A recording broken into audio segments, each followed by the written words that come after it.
أعوذ بالله من الشيطان الرجيم. بسم الله الرحمن الرحيم.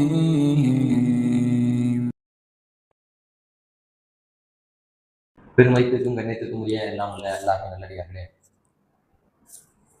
அல்லாஹுவையும் அல்லாஹுடைய தூதரையும் நம்பிக்கை கொண்டவர்கள் சொர்க்கத்திற்கு செல்ல வேண்டும் என்று சொன்னால் அவர்களிடம் இருக்கக்கூடிய ஈமான் எனும் நம்பிக்கை மட்டும் போதாது, அதோடு சேர்த்து நல் அமல்களும் செய்ய வேண்டும் என்று சொல்லி இந்த மார்க்கம் நமக்கு பல்வேறு விஷயங்களை கட்டளையிடக்கூடியது பார்க்கும்.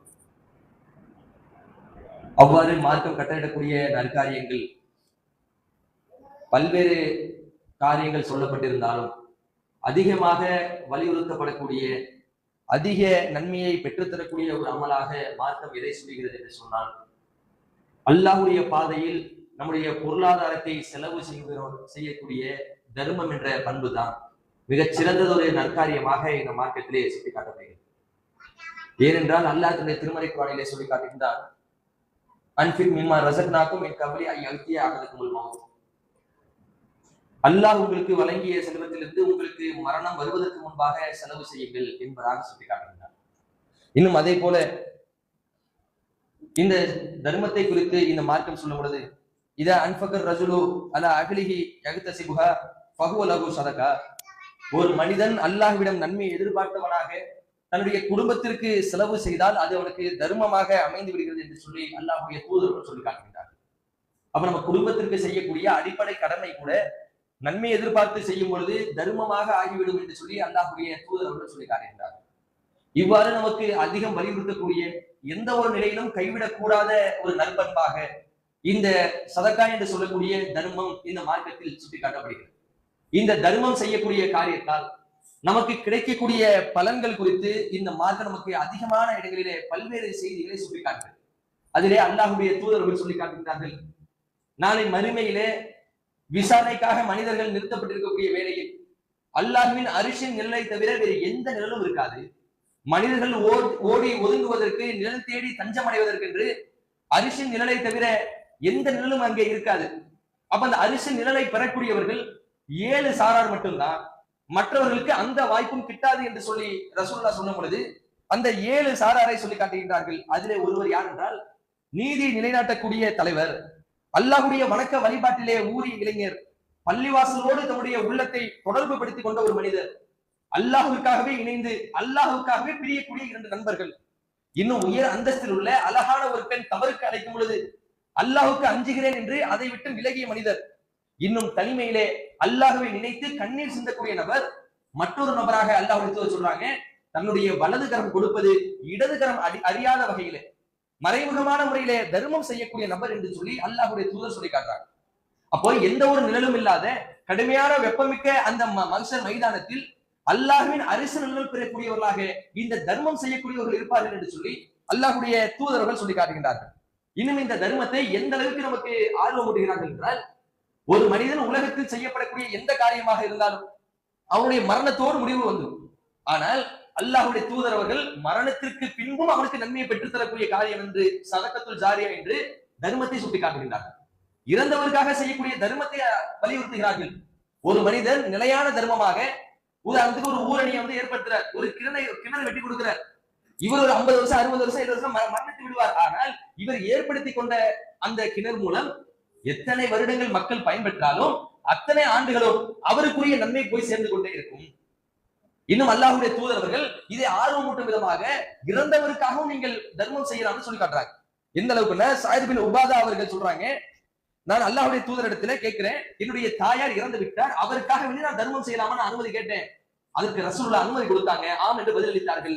நான் என்னுடைய மிஹ்ராப் என்று சொல்லக்கூடிய தோட்டத்தை அவர்களுக்காக நான் தர்மம் செய்தேன் என்று சொல்லக்கூடிய செய்தியை நம்ம புகாரியில பார்க்க முடிகிறது. அப்போ ஒரு மனிதன் வாழும் பொழுதும் சரி, வாழ்ந்த பிறகும் சரி, அவனுக்கான நன்மையுடைய கணக்கு தொடர்ந்து கொண்டே இருக்கும் என்று சொல்லக்கூடிய காரியமாக இந்த தர்மத்தை குறித்து இந்த மார்க்கம் சுட்டி காட்டுகிறது. இன்னும் அல்லாஹ்வுடைய தூதர் அவர்கள் இந்த தர்மம் செய்யக்கூடியதை இறைவன் எப்படி பார்க்கிறான் என்றால், வங்கியில் வளரக்கூடிய அளவிற்கு எப்படி ஒரு முதலீடு செய்து அதற்கென்று வங்கியில ஒரு வட்டி அது பெருசா வளருதில்லை, இதே போல நீங்கள் செய்யக்கூடிய தர்மம் வளர்கிறது என்று சொல்லி காட்டுகின்றார்கள். அல்லாஹ்வுடைய தூதர் சொல்றாங்க, அல்லாஹ் பரிசுத்தமானதை தவிர வேற எதையும் ஏற்றுக்கொள்வதில்லை. யார் முறையான சம்பாத்தியத்தில் ஒரு பேரித்தம்பளத்தின் அளவு அவர் தர்மம் செய்தாலும் அதை அல்லாஹ் தன்னுடைய வலது கரத்தால் பெற்றுக் கொள்கிறார். ஏன்? இவர் தூய வருமானத்துல அல்லாஹ்விற்காக வேண்டி செய்கிறார். செய்யக்கூடிய தர்மம் அளவுல பெருசா சிறுசா அல்லாஹ் பார்க்கல. அதனால்தான் ரசூலுல்லாஹ் சொல்றாங்க, பேரித்தம்பளத்தின் அளவு அவர் தர்மம் செய்கிறார், ஆனால் அது தூய வருமானத்தில் செய்ததன் காரணமாக அல்லாஹ் அதை தன்னுடைய வலது கரத்தால் பெற்றுக் கொள்கிறார். எப்படி மனிதர்கள் குதிரை குட்டியை வளர்ப்பார்களோ அதே போல அந்த தர்மத்தை அல்லாஹ் அதை பன்மடங்காக பெருக்கி மலை அளவிற்கு வளர்த்து விடுவான் என்று சொல்லி அல்லாஹ்வுடைய தூதர் சொல்றாங்க. இவர் செய்யக்கூடிய தர்மம் என்று பேரித்தம்பள அளவுதான், கையளவுலதான் இருக்குது. ஆனால் அதனுடைய பிரதிபலன் குதிரை குட்டியை வளர்ப்பதை போல அல்லாஹ் அந்த தர்மத்தை வளர்த்து மலையளவு பிரதிபலனை கொடுப்பான் என்று சொல்லி அல்லாஹ்வுடைய தூதர்கள் சொல்லி காட்டுகிறார்கள். இன்னும் அல்லாஹ்வுடைய தூதர்கள் மற்றொரு செய்தியில சொல்றாங்க, மா மின்கும் மின் அஹதின் இல்ல வஸயுகல்லிமுல்லாஹ் யௌமல் கியாமா லைஸ பைனல்லாஹி வ பைனஹு துர்ஜுமுன. நாளை மறுமையிலே அல்லாஹ் ஒவ்வொரு மனிதரிடத்திலும் பேசாமல் இருப்பதில்லை. அவர்களுக்கு மத்தியிலே எந்த மொழிபெயர்ப்பாளர்களும் தேவைப்பட மாட்டார்கள். அப்படிப்பட்ட மறுமை நாளில் மனிதர்கள் தன்னுடைய முன்புறம் கூர்ந்து அவர்கள் கவனிப்பார்கள். அவருக்கென்று யாரும் இருக்க மாட்டார்கள். அவனுக்கு எதிரே நரகம்தான் அவனை வரவேற்று காத்துக் கொண்டிருக்கும். நரகத்தை அவன் காண்பான் என்று சொல்லும் பொழுது ரசூலுல்லாஹ் சொல்றாங்க, பேரித்தம்பளத்தின் சிறு பகுதியை தர்மம் செய்தாவது அந்த நரகத்திலிருந்து உங்களை பாதுகாத்துக் கொள்ளுங்கள். இப்ப நரக நெருப்பிலிருந்து நம்மை பாதுகாக்கக்கூடிய கேடயமே தர்மம் தான் என்று சொல்லி அல்லாஹ்வுடைய தூதர் சொல்றாங்க. நாம் செய்யக்கூடிய எந்த நற்காரியமும் நமக்கு நன்மையை பெற்றுத்தரத்தான் போகிறது. நாளை அதன் மூலம் மிகப்பெரிய சிறந்த கூலியாக நரகத்திலிருந்து பாதுகாவலும் சொர்க்கமும் அடையத்தான் இருக்கிறோம். நன்மை செய்யக்கூடியவர்கள் சொர்க்கவாசியாகத்தான் செய்வாங்க. ஆனால் தர்மத்திற்கு எந்த அளவுக்கு கூடுதல் சிறப்பு சொல்றாங்க, மறுமையிலே அவன் பார்க்கும் பொழுது நரகத்தை தவிர எதையும் காண மாட்டான். அந்த நரகத்திலிருந்து நீங்கள் தப்பித்துக் கொள்ளணுமா, பேரித்தம்பளத்தின் சிறு பகுதியை தர்மம் செய்தாவது நரகத்திலிருந்து பாதுகாத்துக் கொள்ளுங்கள் என்று சொல்லி இந்த தர்மத்துடைய சிறப்பை குறித்து அல்லாஹ்வுடைய தூதர்கள் சொல்லி காட்டுகிறார்கள். இன்னும் அதே வேளையில ரசூலுல்லாஹ் சொல்றாங்க, ஒரு பெண் தர்மம் செய்யக்கூடியவராக இருக்கணும். ஏனென்றால் பொதுவாக மார்க்க விஷயத்துல ஆண்களுக்கு தான் பொருளாதார கடமை இருக்குது. குடும்பத்திற்கு, மனைவிக்கும், பிள்ளைக்கும் பொறுப்பாளர் யார் என்றால் ஆண் தான். பெண்ணுக்கு அந்த கடமை இல்லை. ஆனால் அப்படி இருக்கக்கூடிய வேளையில பெண் தர்மம் செய்யாம இருந்துடக்கூடாது. பெண்ணும் தர்மம் செய்யணும். எப்படி? அல்லாஹ்வுடைய தூதர் சொல்றாங்க, ஒரு பெண் தன்னுடைய வீட்டில் உள்ள உணவை வீணாக்காமல் தர்மம் செய்தால் அவளுக்கு அது தர்மம் செய்த நன்மை கிடைக்கும். அந்த உணவை சம்பாதித்ததின் காரணத்தினால் அந்த கணவனுக்கும் நன்மை கிடைக்கும். அப்ப ரசூலுல்லாஹ் எந்த அளவுக்கு ஆர்வம் பண்றாங்க பாருங்க. பொருளாதாரத்தை சம்பாதிக்கிறவர் ஆண் தான், அவர் தான் தர்மம் செய்யணும் மட்டும் சொல்லல, பெண்ணும் தர்மம் செய்ய வேண்டும். அவருக்கு பொருளாதாரம் இல்லையே, எப்படி அவங்க தர்மம் செய்வாங்க? ரசூலுல்லாஹ் அதற்கும் சொல்றாங்க, அவர் தன்னுடைய குடும்பத்துல உணவிலிருந்து செய்யட்டும், அதோடைய நன்மை அந்த கணவனுக்கும் கிடைக்கும். அவ என்னடா நான் சம்பாதிச்சு கொடுக்குறேன், இந்த பொண்ணு பாட்டுல எடுத்து எடுத்து கொடுக்குறேன், இப்படி நினைக்காதீங்க. அந்த பெண்ணுக்கு நன்மை கிடைப்பதை போல சம்பாதித்ததின் காரணமாக உங்களுக்கும் நன்மை உண்டு என்று அல்லாஹ்வுடைய தூதர்கள் ஆர்வமூட்டி சொல்லக்கூடிய செய்திகளை பார்க்கிறோம். இன்னும் அல்லாஹ்வுடைய தூதர் சொல்றாங்க, ஹைரு சதகத்தி மாகான அன் லஹரிகனன் வபுரஉ பிமன் தகூல். நீங்கள் செய்யக்கூடிய தர்மத்திலே மிக சிறந்தது எது என்று சொன்னால் தேவை போக எஞ்சியதை தர்மம் செய்வதே சிறந்ததாகும். மேலும் அதை உங்களுடைய வீட்டாரிடமிருந்து நீங்கள் தோங்குங்கள் என்று சொல்லி அல்லாஹ்வுடைய தூதர்கள் சொல்லி காட்டுகிறார். தர்மம் செய்யக்கூடிய வேலையில எந்த அளவுக்கு நமக்கு ஆர்வம், ஒவ்வொரு செய்தியா பாருங்களேன். நரகத்திலிருந்து காக்கக்கூடிய கேடயம் தர்மம் தான். தர்மம் செய்யுங்க. ஆண் தான் சம்பாதிக்கிறாரு, பெண்ணு தர்மம் செய்யாம விட்டுறாதீங்க. ஆணுக்கும் பங்கு இருக்கு, அவங்களே ஆர்வம் ஊட்டுங்க. எப்படி அப்ப தர்மம் செய்ய எவ்வளவு செய்யறது? இருக்கிறது எல்லாத்தையும் செஞ்சிடலாமா? தேவை போக மிஞ்சியதை செய்யுங்கள். அதே ஒரு வீட்டாரிடமிருந்து அந்த தர்மத்தை ஆரம்பிங்கள் என்று சொல்லி ஒவ்வொரு விஷயத்திற்கும் படிப்படியாக இந்த மாதத்தை நமக்கு ஒரு வரையறை சொல்லி தருவதை பார்க்கிறோம். இன்னும் அல்லாஹ்வுடைய தூதர் அவர்கள் இந்த தர்மம் செய்வதால் கிடைக்கக்கூடிய நன்மையை பற்றி சொல்லும் பொழுது லா தூக்கி யூக்கி அலைக்கி, அல்லாஹ்வுடைய தூதர் சொல்றாங்க, நீ தர்மம் செய்யாமல் முடிந்து வைத்துக் கொள்ளாதே. அவ்வாறு நீ செய்தால் அல்லாஹும் உனக்கு அருள் செய்யாமல் முடிந்து வைத்துக் கொள்வான். லா துகுசி யுகுசி அல்லாஹு அலைக்கி, அதே போல நீ தர்மம் செய்வதை வரையறுத்து செய்யாதே. தர்மம் செய்யாமல் இருந்து கஞ்சத்தனமா இருந்தாத, அல்லாஹ் உனக்கு செய்ய வேண்டிய அருளும் கஞ்சத்தனமாயிருவான். இன்னும் எப்படி சொல்றாங்க, நீ தர்மம் செய்வதை வரையறுத்து செய்யாது. நான் இன்னைக்கு 10 ரூபாய் தாங்க செய்வேன், அதுக்கு மேல ஒரு ரூபாய் கொடுக்க மாட்டேன், எனக்கு இதான் லிமிட், இதை தாண்டி கொடுக்க மாட்டேன் என்று உங்களுடைய தர்மத்தை வரையறுத்து செய்யாதீர்கள். ஏன்? நீங்கள் வரையறுத்து செய்தால் அல்லாஹும் உங்கள் மீது பொழியக்கூடிய அருளை வரையறுத்து விடுவான். இவனுக்கு இவ்வளவு கொடுத்தா போதும் அல்லாஹும் முடிவு பண்ணிடுவான்.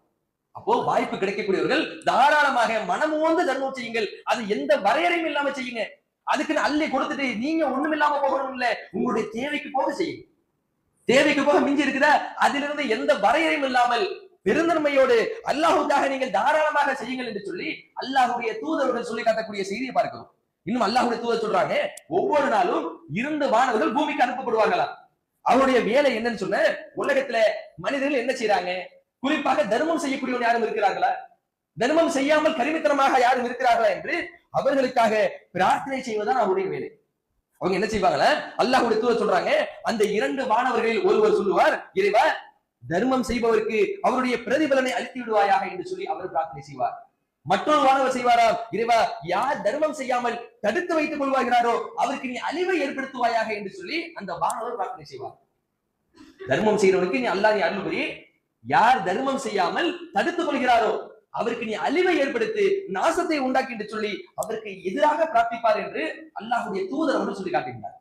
இன்னும் இந்த சதக்கா செய்யுடைய மற்றொரு கூடுதல் சிறப்பாக ரசூலுல்லாஹ் சொல்றாங்க, நாளை மறுமையில ஒருவர் அல்லாஹ்வின் பாதையிலே ஒரு ஜோடி பொருட்களை செலவு செய்தால் அவர் சொர்க்கத்தின் வாசல்களிலிருந்து அல்லாஹ்வின் அடியார்களே இது நன்மையாகும் என்று அழைக்கப்படுவார்.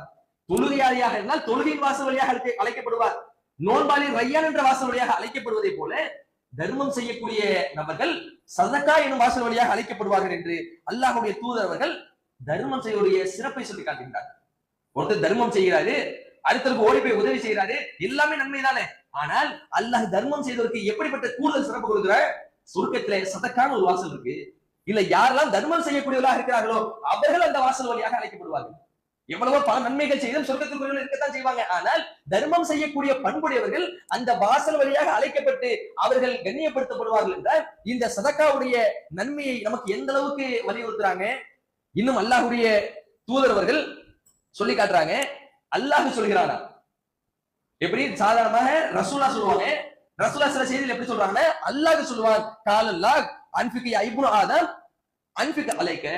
அல்லாஹ் சொல்கிறான், ஆதமின் மகனே நீ செலவு செய். எப்படி? அல்லாஹ்வுடைய பாதையிலே செலவு செய், நான் உனக்காக செலவிடுகிறேன். நீ அல்லாஹ்வுடைய பாதையிலே செலவு செய்தால், தர்மம் செய்தால் உனக்காக நான் செலவு செய்கிறேன்னு சொல்லு. அதற்கு அல்லாஹ் திருமறை குர்ஆனிலே வட்டியை அளிக்கிறான், தர்மங்களை வளர்க்கிறான் என்ற செய்தியை பார்க்கிறோமா இல்லையா? அப்படின்னா என்ன? நீங்க தர்மம் செய்வதால் உங்களுக்கு எந்த ஒரு அழிவும் ஏற்படாது. உங்களுக்கு பொருளாதார இழப்பு என்பது பார்வைக்கு தெரியலாம், ஆனால் உங்களுக்கு இறைவன் கொடுக்கக்கூடிய அபிவிருத்தி கண்ணுக்கு தெரியாத அருள் உங்களுக்கு தாராளமாக இருக்கும். அதான் அல்லாஹ் தர்மங்களை வளர்க்கிறேன் என்பதாக சொல்கிறார். ₹1 செலவு செய்யறாரு, அவருக்கு ₹2 திரும்ப கிடைக்குமான்னு தெரியாது. ஆனால் அவருடைய இருப்பு அவருக்கு அது பரக்கத்திற்குரியதாக இருக்கும். இதைதான் அல்லாஹ் சொன்னா, தர்மங்களை வளர்க்கக்கூடியவராக இறைவன் இருக்கிறார். நீ அல்லாஹ்வுக்காக செலவு செய்தால் அல்லாஹ் உனக்காக செலவு செய்வார் என்று அல்லாஹ் கூறுவதாக அல்லாஹ்வுடைய தூதர் சொல்லி காட்டுகிறார்கள். இன்னும் இந்த மார்க்கத்திலே சுட்டி காட்டப்படுகிறது, சைத்தான் தர்மம் செய்யும் பொழுது மனிதர்கள் உள்ளத்திலே என்னத்தை ஏற்படுத்துவான்னா, வறுமையை குறித்து உங்களுக்கு அச்சமூட்டுவான். என்னடா நீ பாட்டுல எடுத்து எடுத்து கொடுக்குறிய, அப்ப நீ என்ன செய்வ? ஒரு வீட்டுக்கு தேவை இருக்குது, பிள்ளைங்களுக்கு கொடுக்கணுமே, இந்த காசு இருந்தா வேற செலவு செய்யலாமே. வறுமையை குறித்து சைத்தான் உங்களுக்கு பயத்தை ஏற்படுத்துவான். தர்மம் செய்யாத, உனக்கு தேவை இருக்குது, நீ கிட்டதை கொடுத்தா உனக்கு குறைஞ்சு போயிடும் என்று சைத்தான் பயமுறுத்துவான். ஆனால் அல்லாஹ் தர்மத்தை வளர்க்க செய்கிறான் என்று இந்த மார்க்கம் அறிவுறுத்தக்கூடியதை பார்க்கிறோமா இல்லையா? இன்னும் அல்லாஹ்வுடைய தூதர் அவர்கள் சொல்லி காட்டுகின்றார்கள், இந்த மனிதனுடைய சொத்து என்றால் என்ன என்று சஹாபாக்கள்கிட்ட கேட்கிறாங்க. எப்படி கேட்கிறாங்கன்னா, உங்களிலே யாருக்காவது தம்முடைய செல்வத்தை விட தம்முடைய வாரிசுகளின் செல்வம் விருப்பமுடையதாக இருக்குமா? ஒருத்தர் உழைச்சு சம்பாதிக்கிறார், சொந்த வீடு இருக்குது, அவர் அந்த சொத்துக்கு விருப்பப்படுவாங்க, இல்ல வாரிசுடைய சொத்துக்கு விருப்பப்படுவாங்க, தன்னுடைய மகன் சம்பாதிச்ச சொத்துக்கு விருப்பப்படுவாங்க? கேட்கும் பொழுது சஹாபாக்கள் சொல்றாங்க, யார சொல்ல, அது எப்படி நாங்க வாரிசுடைய சொத்துக்கு ஆசைப்படுவோம், எங்களுடைய சொத்துக்கு தான் நாங்க விருப்பப்படுவோம், அதுதான் எங்களுக்கு விருப்பமானதாக இருக்கும் என்று சொல்லும் பொழுது அல்லாஹ்வுடைய தூதர் சொல்றாங்க, உங்களுடைய சொத்துன்னா என்னன்றதை விளக்குறாங்க. நீ இந்த உலகத்துல ஓடி ஓடி பணம் சேர்த்து வீடு, இடம், காரு, பைக்குன்னு வாங்கி வைக்கிறியே, இது இல்லப்பா உன்னுடைய சொத்து. நீ இறப்பதற்கு முன்பாக அறவழியில் எதை செலவு செய்தாயோ அதுதான் உன்னுடைய சொத்து. நீ இந்த உலகத்துல பொருளாதார அடிப்படையில எவ்வளவோ சொத்துக்களை வாங்கி குமித்திருக்கலாம், ஆனால் நீ இறந்து விட்டால் அந்த சொத்துக்கெல்லாம் யாருக்குரியது? உன்னுடைய வாரிசுக்குரியது.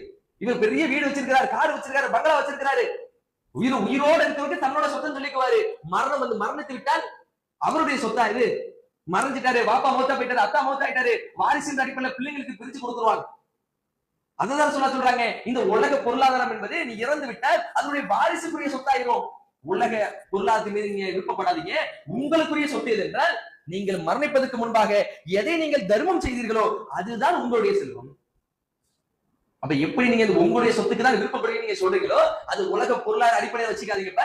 தர்மம் தான் உங்களுடைய சொத்து என்று சொல்லி அல்லாஹ்வுடைய தூதர் அவர்கள் அந்த சஹாபாக்களுக்கு மத்தியிலே சுட்டி காட்டக்கூடிய செய்தியை பாருங்க. அப்ப அன்பிற்குரியவர்களே, நாம் செய்யக்கூடிய தர்மம் என்ற நற்பண்பு நமக்கு நன்மையை பெற்றுத் தருவதை போல கூடுதல் சிறப்புகளையும் பெற்றுத் தருகிறது. இன்னும் அதிகமான வலியுறுத்தப்படக்கூடிய கூடுதல் நன்மைகளை பெற்றுத் தரக்கூடியதாக, இன்னும் நம்மை நரகத்திலிருந்து காக்கக்கூடிய கேடயமாக இந்த தர்மம் என்ற பண்பு இருக்கிறது. எனவே இப்படிப்பட்ட நன்மக்களாக இறைவன் நமக்கு வழங்கிய பொருளாதாரத்திலே அல்லாஹ்வுடைய பாதையில் அதிகமான முறையிலே செலவு செய்யக்கூடிய நன்மக்களாக அல்லாஹ் உங்களை ஆக்கி அருள்வானாக. அஸ்ஸலாமு அலைக்கும் வரஹ்மத்துல்லாஹி வபரகாத்துஹு.